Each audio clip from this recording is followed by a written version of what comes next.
Hello student. तो आज का टॉपिक है linear pair of linear equation in two variables. Class 10th का चैप्टर 3 है। ठीक है। इसको समझने के लिए आपको पता होना चाहिए कि what is general form of a pair of linear equation. और पेयर ऑफ लीनियर इक्वेशन को जानने से पहले आपको कुछ और भी बातें पता होना ज़रूरी होनी चाहिए।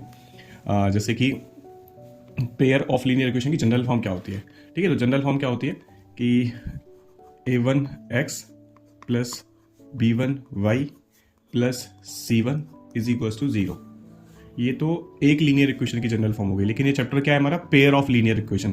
तो इसमें सेकेंड इक्वेशन भी लिखी जाएगी। तो a2x plus b2y plus c2 is equals to 0। ठीक है, ये एक पेयर हो गया।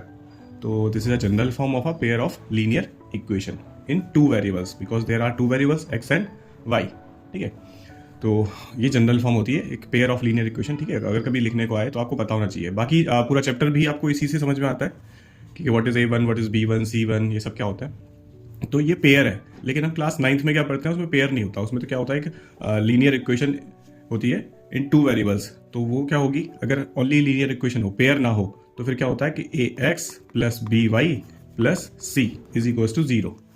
ये ओनली सिंगल इक्वेशन है, मतलब किसी पेयर में नहीं है। अगर पेयर में आए तो हमें ये a1, b1, c1, a2, b2, c2 का यूज करना होता है। अदर देन ये है general form of a linear equation in two variables. लेकिन अगर टू वेरिएबल्स ना हो तो इसकी क्या होगी, तो ax plus b is equals to 0। ये क्या है, जनरल फॉर्म है एक लीनियर इक्वेशन की, जो कि एक ही वेरिएबल में है। ठीक है, linear equation in a one variable. Okay, तो ऐसा आपको पता होना चाहिए। ये सब जनरल फॉर्म होती है लीनियर इक्वेशंस की। अब देखो, आपको ये पता होगा कि जब आप एक लीनियर इक्वेशन का ग्राफ बनाते हो तो वो कैसा बनता है, एक स्ट्रेट लाइन बनता है। अगर हम इसका ग्राफ बनाने लगे, कोई इक्वेशन हो लाइक जैसे 2x plus 3y is equal to 6। ठीक है, ये एक लीनियर इक्वेशन है इन टू वेरिएबल्स में। अगर हम इसका ग्राफ बनाए तो फिर वो ग्राफ कैसा बनेगा, कोई ना कोई स्ट्रेट लाइन बनेगा। ठीक है, लीनियर इक्वेशन का ग्राफ हमेशा एक स्ट्रेट लाइन बनता है। ठीक है, जरूरी नहीं वो ऐसे स्ट्रेट लाइन बने, ऐसे बन सकता है, ऐसे बन सकता है, कैसे भी बने, बट होगा एक स्ट्रेट लाइन। ठीक है, तो इसी हिसाब से इन दोनों का ग्राफ बनाएं तो कैसे बनेगा, बिकॉज पहला मेथड ग्राफिकल मेथड ही है। ठीक है, तो इन दोनों का ग्राफ कैसे बनेगा, तो सीधी सी बात है, यहाँ दो इक्वेशंस हैं तो दो ग्राफ बन जाएंगे। ठीक है, उनसे एक बनता था तो इनसे दो बन जाएंगे।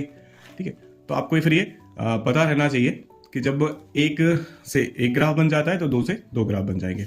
अब इसमें इसी को समझने का एक कंसेप्ट आता है कि ज़्यादा से ज़्यादा दो ग्राफ किस फॉर्म से बन सकते हैं। ठीक है, कैसे बन सकते हैं, या तो वो दोनों एक दूसरे को इंटरसेक्ट करेंगी, जो भी उनका ग्राफ बनेगा या तो एक दूसरे को कर जाएंगी इंटरसेक्ट, या फिर हो सकता है वो इंटरसेक्ट ना करें और ऐसे पैरेलल चली जाए। ठीक है, कभी भी एक दूसरे को इंटरसेक्ट ना करें। या फिर तीसरा केस ये भी हो सकता है कि एक लाइन बनाए और जब हम दूसरी लाइन को बनाने की कोशिश करें तो वो लाइन भी सेम ही बन जाए, मतलब इसी के ऊपर ही आ जाए। तो ऐसी लाइन को हम क्या बोलते हैं, को इंसिडेंट लाइन। ठीक है, कोइंसिडेंट लाइंस। एंड इनको क्या बोलते हैं, पैरेलल लाइंस। तो ऐसी हमारी लाइंस क्या होंगी, पैरेलल लाइंस होंगी। और ये वाली लाइंस इंटरसेक्टिंग लाइंस, ये इंटरसेक्टिंग लाइंस है। ठीक है, इंटरसेक्टिंग लाइन का रिलेशन क्या होता है। ठीक है, आप एक तो ऑप्शन है कि आपको दो इक्वेशन मिली, आपने उसका ग्राफ बना लिया और पता कर लिया कि वो इक्वेशन इंटरसेक्टिंग है या पैरेलल है या कैसी है। ठीक है, ग्राफ कैसे बनाते हैं वो हम बाद में जब क्वेश्चन सॉल्व करेंगे तब बता देंगे। ठीक है, अगर आपको ग्राफ बनाना नहीं आता, बहुत इंपॉर्टेंट क्वेश्चन है, ग्राफ का क्वेश्चन हमेशा ज़्यादातर आता ही है। ठीक है, तो इंटरसेक्टिंग लाइन का रिलेशन क्या है कि जो भी लीनियर इक्वेशन होंगी लाइक जैसे 2x plus 3y is equals to 6 and second equation is 4x plus 6y is equals to 8। ठीक है, ऐसे हमने एक इक्वेशन बनाई। तो हमने देखा कि ये लाइन कौन सी है, इंटरसेक्टिंग होगी या पैरेलल होगी या फिर कोइंसिडेंट होगी। ठीक है, अभी आपको लगेगा कि भाई इसका ग्राफ बनाएंगे, हम पता कर लेंगे ये कौन सी टाइप की लाइन है। ठीक है, बट हम बिना ग्राफ बनाए भी इसको पता कर सकते हैं। उसके लिए हमें रिलेशन याद होना चाहिए इसमें। तो रिलेशन क्या होता है, ठीक है, वो रिलेशन यहाँ नोट भी कर रखें। तो रिलेशन क्या होता है कि if a1 upon a2 equal ना हो b1 अपॉन b2 के, तो लाइन होती है इंटरसेक्टिंग लाइंस। ठीक है, ऐसे ही ये सब रिलेशन होते हैं कि इफ ये a1 अपॉन a2 इक्वल हो जाए b1 अपॉन b2 के, बट c1 अपॉन c2 के इक्वल ना हो तो लाइन पैरेलल होती है। तीनों इक्वल हो जाए तो लाइन कोइंसिडेंट लाइंस होती है। ठीक है, तो इस रिलेशन को याद करने की कोशिश करते हैं। तो इंटरसेक्टिंग लाइंस का रिलेशन क्या होता है, अभी आपने याद किया था a1 अपॉन a2, इनका क्या होता है कि a1 अपॉन a2 इक्वल नहीं होना चाहिए b1 अपॉन b2 के। ये a1 a2 क्या होता है, तो जब हमने इनकी जनरल फॉर्म लिखी थी तो उसमें a1 क्या था, तो a1x। ठीक है, तो a1x मतलब x के कॉफिशिएंट को हम a1 बोलेंगे। तो यहाँ पे a1 क्या है, 2। ठीक है, और a2 क्या है, a2 होता है दूसरी वाली जो इक्वेशन है हमारी, उसका कॉफिशिएंट x का। ठीक है, तो वो है 4। उसके बाद हमें चेक करना है वो इक्वल है या नहीं है, ठीक है। तो 3 इसका कॉफिशिएंट क्या है, b1 कितना है 3, b1 बोलेंगे y के कॉफिशिएंट को 3, एंड y के कॉफिशिएंट जो नेक्स्ट वाली इक्वेशन में है वो है 6। इसको हम कट कर रहे हैं तो दिस इज 1/2, और इसको कट कर रहे हैं तो ये भी 1/2, ये दोनों तो इक्वल है, ठीक है। इसमें नॉट इक्वल वाला साइन ना आके इक्वल वाला साइन आके दोनों है इक्वल। इसका मतलब ये दोनों कैसी लाइन है, फिलहाल तो अभी ये इंटरसेक्टिंग तो नहीं है, हो सकता है ये पैरेलल भी हो या फिर कोइंसिडेंट लाइन भी हो, क्योंकि दोनों का ये रिलेशन क्या था, पैरेलल लाइन का रिलेशन क्या होता है कि अगर a1/a2 इक्वल हो b1/b2 के, बट इक्वल ना हो c1/c2 के, ठीक है। तो अभी c1/c2 में चेक करना पड़ेगा कि यार ये इक्वल है या नहीं है। अगर नहीं है तो लाइन पैरेलल, लेकिन अगर ये भी इक्वल आ गया, a1/a2 इक्वल आ गया b1/b2 के इक्वल्स टू c1/c2 के, तो लाइंस कोइंसिडेंट हो जाएगी, ठीक है। इनको याद रखना काफ़ी ईजी है। अब भाई आपको याद रखना हो कि रिलेशन क्या था, तो रिलेशन याद रखना काफ़ी ईजी है। जो लाइन बिल्कुल सेम थी, दूसरे के ऊपर थी, उनका ही तो सब कुछ सेम होना चाहिए। a1/a2 b1/b2 c1/c2 सब कुछ सेम किस लाइन का होना चाहिए, थोड़ा सा कॉमन सेंस आप यूज करोगे तो जो लाइन एक दूसरे के ऊपर थी, बिल्कुल सेम लाइन थी, उन्हीं का तो सब कुछ सेम रहना चाहिए। तो सिंपल सा आपको याद रहेगा कि कोइंसिडेंट लाइन थी जो एक के ऊपर एक बनती है, देन उनका रिलेशन सब कुछ सेम रहता है या सेम रहना चाहिए उतना। देन पैरेलल लाइन का क्या है भाई, पैरेलल लाइन लगभग थोड़ी सी तो सेम दिखती है, दोनों एक एंगल पे जाती हैं, ये भी एक एंगल पे जा रही है, ये भी एक एंगल पे जा रही है, बट एक दूसरे से थोड़ा डिफर भी है। तो आप ऐसे याद रख सकते हो कि भाई एक लाइन थी जिनका a1/a2 तो सेम होना चाहिए और एक थोड़ा सा डिफरेंट भी होना चाहिए, और इंटरसेक्टिंग लाइन तो पूरी तरह से डिफरेंट होती है, उनका सब कुछ डिफरेंट होगा, इसीलिए उनका रिलेशन बिल्कुल भी इक्वल नहीं होता, a1/a2 भी इक्वल नहीं होता b1/b2 के, ठीक है। तो ये आप इनका रिलेशन याद कर सकते हो, रिलेशन को देख के बता सकते हो लाइन किस टाइप से है। जैसे हम इस इक्वेशन का चेक और कर लेते हैं एक बार, 6/8 जब हम c1/c2 निकालेंगे 6/8 तो कितना आएगा, ये 2 3 ज़्यादा है, 2 4 3/4 आ रहा है, 3/4 इक्वल नहीं है 1/2 के, तो इसका मतलब लाइन कौन सी डिसाइड हो जाती है कि ये लाइन है पैरेलल लाइंस, ठीक है। ऐसे आप इसका डिसाइड कर लेते हो कि विच टाइप की लाइन है ये, ठीक है। तो ये तो एक पहला रिलेशन है इनका कि आपको ये सब याद रहे, ठीक है। तो इंटरसेक्टिंग लाइंस, ये थी इंटरसेक्टिंग लाइंस, ठीक है। इसमें 3 केसेस है, पहला केस तो इंटरसेक्टिंग लाइन का है, दूसरा केस है यही पैरेलल लाइंस का, और थर्ड केस है कोइंसिडेंट लाइन का, ठीक है। ये 3 केसेस थे इसमें, जिसमें से कि आपने अभी याद करा कि इनका रिलेशन क्या होता है, a1/a2 इक्वल नहीं होना चाहिए b1/b2 के, और इनका relation a1/a2 is equals to b1/b2 but not equals to c1/c2, and इनका relation a1/a2 is equals to b1/b2 equals to c1/c2, ठीक है। a1 b1 ये सब पता लग गया ना आपको, ये सब क्या होता है, कोफिशिएंट्स। a1 मतलब coefficient of x and b1 b2 means coefficient of y and c1 c2 means constant वाला टर्म उसका, ओके। तो इसमें और क्या बात जानने वाली है कि इंटरसेक्टिंग लाइन का क्या एक सॉल्यूशन होता है, यूनिक सॉल्यूशन बोलते हैं, जब एक ही होता है तो यूनिक सॉल्यूशन होता है इनका, ठीक है। इन लाइंस का यूनिक सॉल्यूशन होता है, और इन लाइंस का कितना होता है, नो सॉल्यूशन, कोई सॉल्यूशन ही नहीं होते, ठीक है। और इन लाइन का कितना होता है, मैनी सॉल्यूशंस, इन लाइन उसके होते हैं मैनी सॉल्यूशन, इनका नो सॉल्यूशन, इनका यूनिक सॉल्यूशन, ठीक है। अब आपको ये बात याद रखनी है। तो यूनिक सॉल्यूशन मीन सॉल्यूशन किसको बोलते हैं, जो दो लाइंस है ना जहां पे इंटरसेक्ट करती है उस जगह को बोलते हैं कि this is a solution point, and solution point के क्या होते हैं, कोऑर्डिनेट, कार्टेशियन प्लेन पे किसी भी पॉइंट के कोऑर्डिनेट होते हैं, जैसे एक्स और वाई, इन एक्स और वाई की वैल्यू को ही हम इसका सॉल्यूशन बोलते हैं। तो एक यूनिक इंटरसेक्टिंग लाइन के कितने सॉल्यूशन हो सकते हैं, एक, दो लाइन एक ही जगह इंटरसेक्ट कर सकती हैं, इससे ज्यादा कर भी नहीं सकती। लाइन पैरेलल लाइन के कितने सॉल्यूशन हो सकते हैं, ये तो इंटरसेक्ट ही नहीं करती हैं कभी, तो इसलिए इनके कितने सॉल्यूशन हो जाता है, नो सॉल्यूशन, होगा ही नहीं, इंटरसेक्ट ही नहीं करेंगे कभी, और इंटरसेक्ट कर जाए तो फिर ये पैरेलल लाइन थोड़ी ना है, फिर तो ये इंटरसेक्टिंग लाइंस है, ठीक है। And third is a coincident line, coincident line intersect ही करती रहती है, ये तो एक दूसरे के ऊपर ही बनी हुई है, ये तो इंटरसेक्ट ही कर रही है, इसीलिए इनके सॉल्यूशन कितने होते हैं, मैनी सॉल्यूशंस, क्योंकि सॉल्यूशन ही उसको बोलते हैं कि जो भी लाइन जितनी जगह इंटरसेक्ट करे उतने ही उसके नंबर ऑफ सॉल्यूशन होंगे, ठीक है। तो इसलिए इन लाइंस के होते हैं मैनी सॉल्यूशंस, इनके होते हैं नो सॉल्यूशंस, और इसके होते हैं यूनिक सॉल्यूशन। इन सॉल्यूशंस को ही हम पूरे चैप्टर्स में निकालते हैं, ठीक है। और सॉल्यूशन क्योंकि इनके तो होते ही नहीं है, तो इसीलिए हम पूरे चैप्टर्स में आगे जो हम काम करेंगे वो इन लाइंस पे काम नहीं करते, ठीक है। इनको तो बस हमने आइडेंटिफाई किया, बताया कि हाँ ये पैरेलल लाइंस है, और पैरेलल लाइंस इनकंसिस्टेंट लाइन भी होती है, वो भी आपको समझाना है अभी। देन ये क्या होती है, कंसिस्टेंट लाइन, ठीक है। अब ये कंसिस्टेंट और इनकंसिस्टेंट वर्ड का क्या मीनिंग है, ठीक है, कंसिस्टेंट और इनकंसिस्टेंट, ये क्या होती है, देखो कंसिस्टेंट लाइन का सीधा सीधा डिफाइन करें तो कंसिस्टेंट लाइन वो लाइंस हैं जिनका कम से कम एक सॉल्यूशन तो हो, ठीक है। सिंपल लैंग्वेज में कंसिस्टेंट क्या है कि वो लाइंस होंगी जिनका कम से कम एक सॉल्यूशन होगा। तो आप खुद बता सकते हो कि कौन कौन सी लाइन कंसिस्टेंट लाइंस है। ठीक है, तो एक तो इंटरसेक्टिंग लाइंस है क्योंकि इसका कम से कम एक तो है ही ना, और इसका बहुत सारे हैं, तो ये दोनों ही होती है कंसिस्टेंट लाइन और ये वाली होती है इनकंसिस्टेंट लाइन। ठीक है, इसको डिपेंडेंट कंसिस्टेंट भी बोल देते हैं। ठीक है, देन ये तो आपको सब याद रखना है। इसके कंसेप्ट से आप अपनी एक्सरसाइज 1 को इजीली फिनिश कर सकते हो अगर आपको ये सब याद है। ठीक है, अगर आप A1 A2 ये सब निकाल सकते हो क्वेश्चंस में कि कोई भी इक्वेशन आपको गिवन है उसका A1 A2 कितना है, B1 B2 कितना है, तो फिर आप कंपैरिजन कर सकते हो और कंपैरिजन करने के बाद इजीली बता सकते हो कि ये किस टाइप की लाइन है, या फिर कंसिस्टेंट है या इनकंसिस्टेंट है। ठीक है, ये आपकी पहले एक्सरसाइज के कंसेप्ट है। आगे फिर इसमें क्या कंसेप्ट आते हैं, तो आगे इसमें क्या होता है कि अब हम इंटरसेक्टिंग लाइन्स के सॉल्यूशन निकालते हैं। ठीक है, मैंने बताया था कि हम इस पूरे आगे चैप्टर में क्या करते हैं, हम इनके सॉल्यूशंस को निकालते हैं। अब सॉल्यूशन होता है क्योंकि इंटरसेक्टिंग लाइंस का। ठीक है, तो इंटरसेक्टिंग लाइंस के सॉल्यूशंस को आइडेंटिफाई करते हैं, निकालते हैं, उसको फाइंड करते हैं। ठीक है, तो और कोई भी इक्वेशन आपके सामने हो तो सबसे पहले उसको ये वेरीफाई कर ले कि कहीं ये पैरेलल लाइन या कोइंसिडेंट लाइन तो नहीं है, क्योंकि उनका सॉल्यूशन हम निकालते भी नहीं है। ठीक है, क्योंकि पैरेलल का तो होता ही नहीं है। ठीक है, और उसके मैनी सॉल्यूशंस होते हैं, तो हम कितने सॉल्यूशन निकालेंगे, तो इसका हम सॉल्यूशन निकालते हैं। तो पहला मेथड क्या है आपका सॉल्यूशन निकालने का, ग्राफिकल मेथड। पहला मेथड तो होता है ग्राफिकल मेथड। ग्राफिकल मेथड की हेल्प से हम सॉल्यूशन निकाल सकते हैं। कैसे निकालोगे, इजी, अगर आपको ग्राफ बनाना आता है टू इक्वेशंस का, 2x + 3y = 6, अगर आप इसका ग्राफ बना सकते हो, या दूसरी इक्वेशन कोई भी है 3x + 4y = 8 या 10, कितना भी लिख दें, 12 लिख दें, तो फिर इसका भी अगर आप ग्राफ बना सकते हो तो फिर इंटरसेक्टिंग जहां पे भी इंटरसेक्ट करेंगे उसके आप कोऑर्डिनेट को नोट करोगे और वही इसका सॉल्यूशन पॉइंट हो जाएंगे। दूसरा मेथड क्या होता है, ठीक है, एक बेसिक से चलो ग्राफ के बारे में आपको बताते हैं। तो ग्राफ बनता कैसे है, तो जैसे कोई भी एक इक्वेशन है 2x + 3y = 6, ग्राफ कैसे बनता है इसका, तो सिंपल सा है। हमें ग्राफ बनाने के लिए क्या करना होता है, एक क्रिएट करना है पहले तो बॉक्स x एंड y। आपको क्या करना होगा, अपनी साइड से कोई भी वैल्यू लेट कर सकते हो, लेट x = 0। ठीक है, आप 0 ही नहीं 1 2 3 1/2 -1 √2 जो मर्जी चाहे वो वैल्यू लेट कर सकते हो, लेकिन वैल्यूज आप वही लेट करो जिसको आपको लोकेट करने में ग्राफ में कोई प्रॉब्लम ना हो।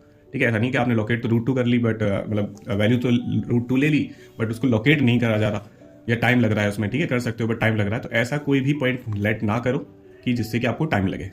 ठीक है, तो इसमें सबसे ईजी 0 ही होता है। आप एक बार x को 0 ले लो, एक बार y को 0 ले लो, सबसे इजी तो उसमें यही पड़ता है। अगर इनसे काम ना चले तो फिर आप अपना आगे कोई सॉल्यूशन ले सकते हो। काम ना चले मतलब कि कोई वैल्यू हार्ड सी आ जाए, फ्रैक्शन में आ जाए, जिसको आप लोकेट नहीं कर पाओ, प्रॉब्लम हो, तो फिर आप ऐसा कोई नया सॉल्यूशन ढूंढ लो। जैसे कि हम x = 0, इसमें x की वैल्यू अगर हम 0 रखें x की जगह पे, ठीक है, तो फिर 2 × 0 = 0 + 3y = 6, तो 0 + 3y = 3y = 6 एंड y = 6/3। ठीक है, तो 3 × 2 = 6, तो y की वैल्यू कितनी आ गई, 2। ठीक है, तो वो हम यहाँ पे नोट कर देते हैं कि हमने x की वैल्यू 0 ली थी और y की वैल्यू 2 आ गई। उसके बाद नेक्स्ट सॉल्यूशन कोई आप ले सकते हो कि अगर हम y की वैल्यू इस बार 0 ले लें तो क्या आएगा, x की वैल्यू। ठीक है, y की वैल्यू अगर हम 0 ले लें तो x की वैल्यू क्या आएगी, तो रख के आपको निकालनी पड़ेगी 2x + 3y, y की जगह पे हमने 0 रख दिया, = 6, तो 2x प्लस ये 3 0 0 ही हो जाएगा, = 6, ये 2x + 0 0 2x = 6, x = 6/2, then x की वैल्यू कितना आ गई, 3, तो कितना आ गई वैल्यू, 3। ठीक है, ये आ जाती है। उसके बाद हम क्या करते हैं, ग्राफ पेपर लेंगे या ग्राफ अपनी नोटबुक पे ड्रॉ करेंगे, सब x axis and y axis, यहाँ पे इनके स्केल बना लेंगे कि 1 2 3 4 5 ऐसे करके 1 2 3 4 ऐसे। ठीक है, एक स्केल बन जाएगा। फिर अब क्या करते हैं, इन पॉइंट्स को उस पर लोकेट कर लेते हैं। तो ये तो क्लास हम 7th 8th से सीखते आते हैं कि कैसे कोऑर्डिनेट्स को लोकेट किया जाता है ऑन कार्टेशियन प्लेन। तो 0 to 2, बट फिर भी आपको वो नहीं आता तो मैं बता दूं 0 2 इसको लोकेट कहाँ करना है। ठीक है, ये एक पॉइंट है x एंड y, तो x की वैल्यू तो 0, मतलब x एक्सिस ये होती है, तो x तो 0 और y कितना 2, तो x 0 है, x पे हमें देखना ही नहीं है, और y 2 ये रहा, तो हमारा पहला कोऑर्डिनेट तो ये रहा। फिर इसमें क्या, x 3 बट y 0, x ये एक्सिस ये होती है, तो x तो 3 है बट y 0 है। ठीक है, तो फिर सीधा सीधा हमारे 2 पॉइंट्स यहीं पे मिल गए। ठीक है, मैं बता दूं अगर कोई पॉइंट ऐसा होता 1, 2, तो हम उसको कैसे इस पे लोकेट करते हैं कि पहले x की वैल्यू 1 है, तो हम क्या करते हैं, पहले 1 एक्स की वैल्यू 1 और फिर वाई की वैल्यू 2 है, दोनों है, तो ऐसा नहीं कि 1 2 ये दोनों पॉइंट्स हो गए, तो ये क्या होता है 1 और 2, ऐसा हमें एक पॉइंट लोकेट करना पड़ेगा जो इन दोनों के सामने होगा, 1 के सामने भी होगा, 2 के सामने भी होगा, तब जाके इस पॉइंट को हम कोऑर्डिनेट करते हैं। तो इस पॉइंट के कोऑर्डिनेट कहाँ है 1 और 2 के, यहाँ पर, ठीक है। बट ये हमारी लाइन का पॉइंट नहीं है, ये मैंने आपको ऐसे समझाया। तो फिलहाल ग्राफ कैसे बन जाएगा, उन दोनों से ऐसे करके ग्राफ बन जाता है, हम उन दोनों पॉइंट्स को कर देते हैं ज्वाइन और उसका ग्राफ रेडी हो जाता है इक्वेशन का, ठीक है। ऐसे हम ग्राफ बनाते हैं। ऐसे आप दूसरी इक्वेशन का ग्राफ बनाओगे जहां पे भी दोनों इंटरसेक्ट करेंगी, वही आपका कोऑर्डिनेट हो जाता है, आंसर हो जाता है, सॉल्यूशन, ठीक है। तो ये था आपका पहला मेथड, ग्राफिकल मेथड, जैसे आप सॉल्यूशंस को निकालोगे। दूसरा मेथड क्या है इसमें, substitution method. Substitution method, substitution method से आप ऐसे करते हो कि कोई भी आपको इक्वेशन गिवन है 2x + 3y = 6, देन एक x - 3y = 4, ठीक है। These are 2 equations. इनको सॉल्व अगर करना हो हमें सब्स्टिट्यूशन मेथड से, तो हम कैसे करते हैं, करने को तो उसको ग्राफ से भी किया जा सकता है और सेम आंसर आएगा, जो सब्स्टिट्यूशन मेथड से आंसर आएगा वही ग्राफिकल मेथड से भी आता है, ठीक है। तो फिर कैसे करते हैं इसमें सॉल्व, तो इसमें क्या करते हैं, बाई टेकिंग फर्स्ट इक्वेशन या सेकंड इक्वेशन, कोई भी आप इक्वेशन ले लेते हो, ठीक है। तो बाई टेकिंग फर्स्ट इक्वेशन या सेकंड इक्वेशन, तो इसमें जब इजी पड़ेगी वो सेकंड इक्वेशन होगी, तो आपको पता होना चाहिए कि हमें कौन सी इक्वेशन लेनी है, किससे थोड़ा हमारा टाइम भी सेव होगा और जल्दी काम हो जाएगा। तो अगर आप इसमें सेकंड इक्वेशन लेते हो तो थोड़ा सा इजी हो जाएगा, बाई टेकिंग सेकंड इक्वेशन, ठीक है। आपने सेकंड इक्वेशन ली और यहाँ से x की वैल्यू निकाली, x की वैल्यू कितना आ जाएगी 4 + 3y, ठीक है, 4a + 3y, x की वैल्यू ये आ गई। इस x की वैल्यू को पुट कर दिया फर्स्ट इक्वेशन में, ठीक है। तो पुट इन फर्स्ट इक्वेशन में पुट कर दिया। फर्स्ट इक्वेशन ये रही आपकी, तो आपको क्या करना है, जो फर्स्ट इक्वेशन थी 2x + 3y = 6, इस इक्वेशन में हमने x की जगह पे जो वैल्यू निकाली होती है फर्स्ट इक्वेशन से, उसको कर देते हैं पुट। इसीलिए इसको बोलते हैं सब्स्टिट्यूशन मेथड, क्योंकि हम क्या कर रहे हैं, x की जगह सब्स्टिट्यूट कर रहे हैं y वाली वैल्यू को, ठीक है। तो +3y = 6 ऐसे वैल्यू पुट कर दी। अब आपको जो बेसिक सिंप्लीफिकेशन आते हैं वो करके आपको y की वैल्यू निकाल लेनी है। तो 4 2 = 8 प्लस ये 3 2 = 6y प्लस 3y = 6, तो ये कितना हो गया 8 + 6 और 3 ये 9y हो गया = 6। फिर उसके बाद आप क्या करोगे, 9y तो इधर है ही, = 6, ये लाइक उधर 6 - 8 एंड 9y = 6 - 8 is -2, y = -2/9, ठीक है। तो ऐसे करके आपकी y की वैल्यू आ गई। इस y की वैल्यू को अगर आप पुट कर देते हो इसकी जगह पे और फिर आप सिंप्लीफिकेशन करते हो, तो ऐसे करके आपकी x की वैल्यू भी निकल आती है, और वही होते हैं हमारे सॉल्यूशन पॉइंट के कोऑर्डिनेट x और y, ठीक है। तो अगर आपको कभी भी सॉल्यूशन निकालना है तो x और y निकालना होता है, ठीक है। तो ये था substitution method. Then last method is elimination method. Elimination method, ठीक है। इसमें भी आपके पास 2 इक्वेशंस हो, x - 3y = 4, then 2x + 4y = 3, ठीक है। ऐसी कोई भी 2 इक्वेशंस हो आपके पास में, तो हम उनका सॉल्यूशन कैसे निकालते हैं, सॉल्यूशन मतलब x और y की वैल्यूज कैसे निकालते हैं। x y की वैल्यू ना, जो भी उसमें वेरिएबल है उसकी वैल्यूज, हो सकता है इक्वेशन s और t में आ जाए, u v में आ जाए, तो मीन्स आपको u v निकालना होगा, ठीक है। जो भी वेरिएबल उसमें यूज हुआ है उसी की वैल्यू आपको निकालनी होगी। तो इसका सॉल्यूशन कैसे निकालें, सबसे पहले तो चेक करना चाहिए हमें कि ये सच में इंटरसेक्टिंग लाइन तो है ना, क्योंकि इंटरसेक्टिंग लाइन का ही सॉल्यूशन होता है। तो हमने चेक किया भाई हाँ, इसका a1/a2 कितना आएगा, a1/a2 इसका लाइन का कितना आएगा, a1/a2, तो वो कितना है 1/2। b1/b2 कितना आएगा इस लाइन का, तो b1 की वैल्यू कितनी है -3/4 प्लस 4 है, तो -3/4। हमने नोट किया इनका a1/a2 इक्वल नहीं आ रहा b1/b2 के, ठीक है। इसका मतलब ये कौन सी लाइन है, इंटरसेक्टिंग लाइन, और इनका सॉल्यूशन होता है, निकाल सकते हैं हम बाई एलिमिनेशन, सब्स्टिट्यूशन और ग्राफिकल मेथड से, ठीक है। तो अभी हम फिलहाल एलिमिनेशन मेथड को समझ रहे हैं। तो एलिमिनेशन मेथड में क्या होता है कि आपको एलिमिनेट करना है, या तो x को एलिमिनेट करना है या y को एलिमिनेट करना है, ठीक है। और ये एलिमिनेट तब होता है जब इनके कोफिशिएंट्स क्या होते हैं, सेम। जैसे कि y का कोफिशिएंट 3 है, y का कोफिशिएंट 4 है, बट ये दोनों सेम होते हैं 3 और 3, तो हम इनको इजीली एलिमिनेट कर लेते हैं। बट अगर ये सेम नहीं है तो हमें क्या करना होगा, ठीक है। दूसरा ऑप्शन हमारे पास ये भी है, जरूरी नहीं कि y को ही एलिमिनेट करें, हम x को भी एलिमिनेट कर सकते हैं। x का कोफिशिएंट यहाँ पे 2 है, x का 1 है, सेम तो इन दोनों का भी नहीं है, बट इनको बनाना थोड़ा इजी होगा इनसे, क्योंकि इसको सेम बनाने के लिए मुझे क्या करना पड़ेगा, इस पूरी इक्वेशन में 2 से मल्टीप्लाई करनी पड़ेगी। जैसे ही मैं इसमें 2 से मल्टीप्लाई करूंगा क्या बन जाएगा 2x, ठीक है। तो by multiplying 2 in equation first करके आप क्या करोगे 2x, ठीक है। इसमें हम 2 की मल्टीप्लाई कर रहे हैं, तो 2x, इसमें 2 की मल्टीप्लाई करी 2x हो गया, फिर 2 की इसमें करी तो माइनस का 2 3 जाए 6y हो गया, = ये 4 2 8 हो गया, ठीक है। इसमें हमें मल्टीप्लाई की जरूरत नहीं है, क्योंकि पहले से ये 2x + 4y = 3 है, ठीक है। पहले से दोनों सेम है। देन अब हम इन दोनों को एलिमिनेट कर सकते हैं। अगर हम इन दोनों इक्वेशन को करते हैं माइनस, लेकिन माइनस करने से पूरे इक्वेशन का साइन चेंज होगा। तो माइनस कर दे तो 2x माइनस 2x क्या होता है, 0 हो गया एलिमिनेट। लेकिन अगर इनका साइन पहले से ही माइनस होता तो हमें माइनस करने की जरूरत नहीं पड़ती, हम उनको प्लस ही रहने देते और इजीली कट जाता। तो माइनस माइनस ही कितना हो गया, माइनस का 6 और 4 ये 10y हो गया, इज इक्वल टू 8 माइनस 3 कितना हो गया, ये 5 हो गया। तो फिर यहाँ तो 0 बचा, minus 10y is equal to ये 5 and y is equal to 5 upon minus 10 and y is equal to, ये कट हो गया तो कितना आ गया 1 अपॉन माइनस 2। ठीक है, ये 5 से 1 और ये 2 टाइम्स कट गया, तो 5 की y की वैल्यू कितना आ गई हमारी, माइनस से ये 1 अपॉन 2 आ गई। ओके, तो ऐसा करके हम y की वैल्यू निकाल ली। अब हम x की वैल्यू निकाल सकते हैं, चाहे तो y को सेम बना के उसको एलिमिनेट कर ले, या फिर एक इजी ऑप्शन, इस y की वैल्यू को इनमें से किसी भी इक्वेशन में पुट करने से x की वैल्यू भी निकल आएगी। ठीक है, अगर आप इस y की वैल्यू को y की जगह पुट कर दो, जैसे इक्वेशन फर्स्ट आपने ली x minus 3y is equal to 4, और आपने इस वैल्यू को y की जगह पुट कर दिया minus 1 upon 2 is equal to 4, और फिर आपने सिंप्लीफाई किया, तो आप ऐसा करके फिर x की वैल्यू निकाल सकते हो। जैसे कि कैसे सिंप्लीफाई करोगे, तो माइनस की मल्टीप्लाई करोगे तो कितना हो गया, plus 3 upon 2 is equal to 4। उसके बाद में ये लाइक इधर भेज दो, तो x is equal to 4 minus 3 upon 2। Then उसके बाद में सिंप्लीफिकेशन क्या करोगे आप, तो ये 2 LCM, then 4 to 8 minus 3 and is equal to 8 minus 3 is 5 upon 2। तो ऐसा करने से आपकी दूसरी वैल्यू भी आ जाती है। इन दोनों वैल्यूज को अगर आप चेक करना चाहो अपने आंसर को, तो आप इन दोनों वैल्यूज को x और y की जगह रख के देख सकते हो। LHS का आंसर जो भी LHS का आए वो RHS मतलब 4 के इक्वल आ जाए, इसका सॉल्यूशन करने से 4 आएगा, तो मीन्स हमारे आंसर्स ठीक थे। ठीक है, ऐसे इनका चेकिंग भी हो जाती है और यही सब इस चैप्टर में है। ठीक है, अगर आपको ये चैप्टर सभी आते हैं तो आप इस चैप्टर को अच्छे से सॉल्व कर सकते हो। ओके, आज के लिए इतना ही काफ़ी, थैंक यू।